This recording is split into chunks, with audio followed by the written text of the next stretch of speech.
Yettinchi savol. Uzunliklar nisbati 1,5 bo'lgan ikkita DNK bor edi. DNKlardan biri replikatsiyaga uchragandan so'ng uzunliklar nisbati 1,5 bo'lgan 3 ta DNK hosil bo'ldi.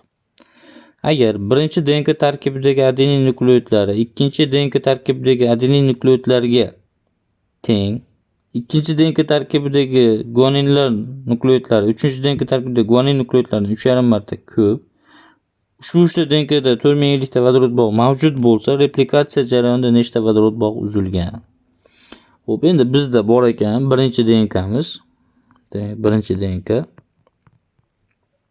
ikkinchi DNK, uchinchi DNK sintezlandi shu ikkala DNKning qaysidir biridan. Dastlab bularning nisbati uzunliklari 1 ga 1,5 edi. Uchinchi DNKni hosil bo'lgandan so'ng nisbat 1,5 bo'lib qoldi. Uchinchi DNKda bir nisbat ekan. Bu degani bu qaysi DNK uzunligi bilan bir xil bo'lyapti? Bu birinchi DNK bilan. Demak, uchinchi DNKmiz sintezlandi bu birinchi DNKdan. Replikatsiya bo'ldi shunda. Bu degani birinchi DNK bilan ikkinchi DNK, uchinchi DNKni tarkibi bir xil bo'lib qoladi. Chunki birinchi DNKdan sintezlandi uchinchi DNK. Replikatsiya degani bu nusxa ko'chirish degani. Birinchi DNKning nusxasi bu uchinchi DNK bo'lib qoladi. Xo'p, endi DNKlarda ikkita zanjirdan iborat bo'ladi mana.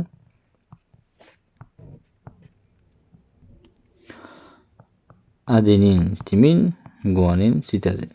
Adenin, timin, guanin, sitozin. Adenin, timin, guanin, sitozin. Xo'p, endi bizda DNKmiz tarkibidagi nukleotidlarimizni topib olishimiz kerak.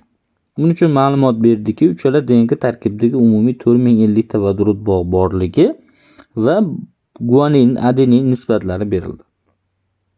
Biz shundan foydalanib turib vodorod bog'larini topsak bo'ladi.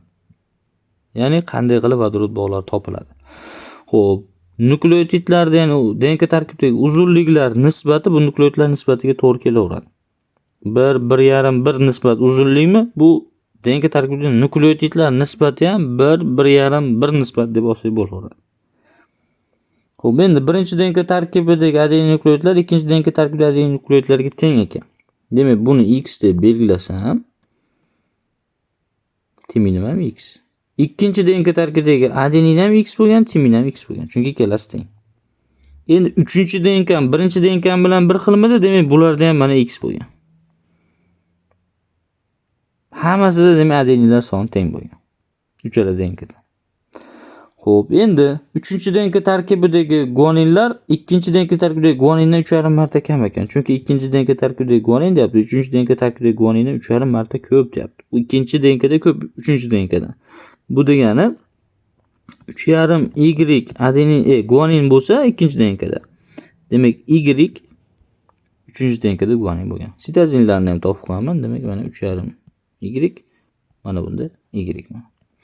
Endi birinchi DNK bilan uchinchi DNK bir xilmidi? Demak, birinchi DNKdagi guanin ham Y bo'lgan, sitozin ham Y bo'lgan. Uchala DNK tarkibidagi vodorod bog' bu nimaga teng? Uchala DNK tarkibidagi vodorod bog' bu uchala DNK tarkibidagi nukleotidlarga uchala DNK tarkibidagi guaninlarning yig'indisi. Xo'p, har biridagi nukleotidlarni hisoblab chiqaman. Xo'p, birinchi DNKmizda 2x plus 2y guanin bor. Ikkinchi DNKmizda 2x guanin emas, umumiy nukleotidlar bor. 2x plus 7y umumiy nukleotid. Mana ikkinchi DNKmda. Uchinchi DNKmda birinchi DNK bilan bir xil, demak 2x plus 2y nukleotid bor. Uchala DNK tarkibidagi nukleotidlar mana. Xo'p, bularda uzunliklari 1, 1,5, 1 nisbatida. Nukleotidlar nisbati ham xuddi shunday bo'ladi. Endi biz vodorod bog'ni keltirib chiqarib olishimiz kerak. Vodorod bog' jam nukleotidlarga uchala DNKdagi guaninni qo'shishim kerak. Demak, jam nukleotidlarni qo'shaman mana uchalasi degan. Necha bo'ladi? 2x, 2x, 2x mana. 2x, 2x, 2x. Bu degan 6x degan. Guaninlar 2y, 7y, 2y. Bu degan 11y degan. Bu jami nukleotidlar. Demak, 6x plus 11y bu jami nukleotidlar. Uchala DNK tarkibidagi guaninlar nechta? Demak, Y maytda, 3,5 Y. Bu 5,5 Y deyman. Uni qo'shsam 5,5 Y deydi. Umumiy vodorod bog'lari, ya'ni 4050 taga kelib chiqadi. Bu degani 6x plus 16,5 Y teng 4050. Bu bitta tenglama kelib chiqdi. Ikki nomali tenglamani ishlashimiz uchun ikkinchi tenglama ham bo'lishi kerak. Uni qayerdan topamiz? DNKlar nisbatidan. Ya'ni ikkinchi DNKdan birinchi DNK 1,5 marta, ya'ni kamligi, shunga foydalanib turib tenglama tuzib olamiz. Bu degani ikkinchi DNKda 2x plus 7y nukleotid bor edi. Birinchi DNKda 2x plus 2y nukleotid bor edi.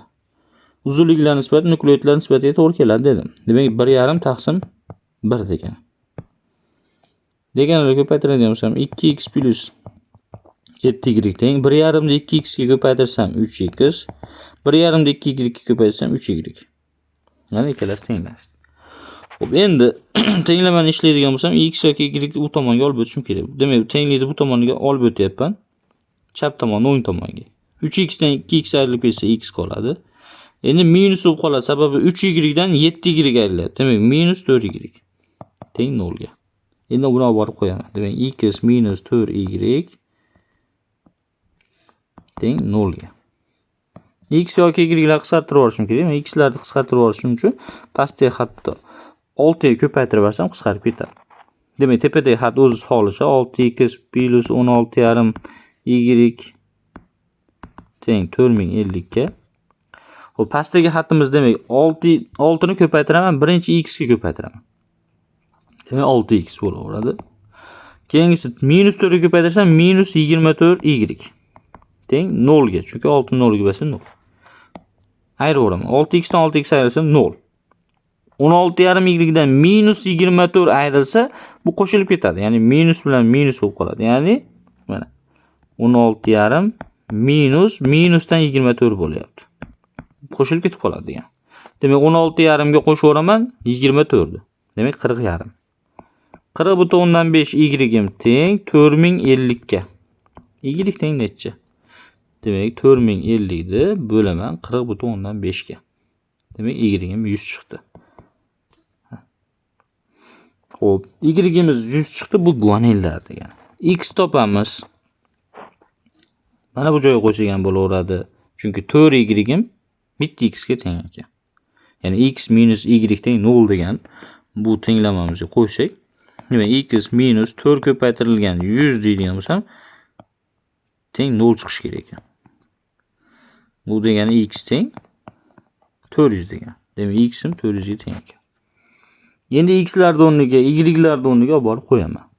Demak x larim bu adeninlarida, demak hammasida 400 ta adenin, 400 ta timin bo'lgan, uchala DNKdan. Chunki hammasi bir xil edi. Guaninlarim demak 100 tadan edi. Demak birinchi DNKmda 100 ta guanin bo'lgan, 100 ta sitozin. 3,5 y bo'lyapti ikkinchi DNKda. Demak 350 ta guanin bo'lgan, 350 ta sitozin bo'lgan. Uchinchi DNKm birinchi DNKm bilan bir xil, 100 tadan bo'ldi. Hammasidagi nukleotidlar kelib chiqdi. Xo'p, birinchi DNKm tarkibidagi nukleotidlarim demak 400 ta adenin, 400 ta timin, 100 ta guanin, 100 ta sitozin. Demak 1000 ta nukleotid bo'lgan. Birinchi DNKmda demak 1000 ta nukleotid. Ikkinchi DNKmda qancha bo'lyapti? 400 ta adenin, 400 ta timin, demak bu 800 ta, 350 ta guanin, 350 ta sitozin, bu 700 ta qo'shsam 1500 ta. 1,5 marta ko'p deyilyaptimi? Mana 1,5 marta ko'p chiqyapti. Demak, uchinchi DNK bu birinchi DNK bilan bir xil bo'lganligi uchun bunda ham 1000 ta bo'ladi. Endi bizda savol oxirida replikatsiya jarayonida nechta vodorod bog' uzilgan? Replikatsiya bo'lgan bu birinchi DNK dan uchinchi DNK. Replikatsiya jarayonida ishtirok etgan bu birinchi DNK. Aynan bizdan so'rayaptiki, birinchi DNK tarkibida nechta vodorod bog' bo'lgan deb. Endi shu birinchi DNK tarkibidagi vodorod bog' topishimiz kerak. Xo'p, birinchi DNKda chiqyapti bizda adenin, timin, guanin, sitozin. Adeninlarimiz 400 tadan chiqdi, timinimiz 400 ta chiqdi, guaninimiz 100 ta chiqdi, sitozinimiz 100 ta chiqdi birinchi DNKda. Jami nukleotid 1000 ta bo'ldimi? Vodorod bog' qanday topilardi? Ya'ni H bog'ni topishimiz uchun umumiy nukleotidga guaninni qo'shib qo'yardi. Guaninimiz 100 ta. Demak 1100 ta vodorod bog' bo'lgan birinchi DNK tarkibida. Demak javobimiz A javob bo'lyapti.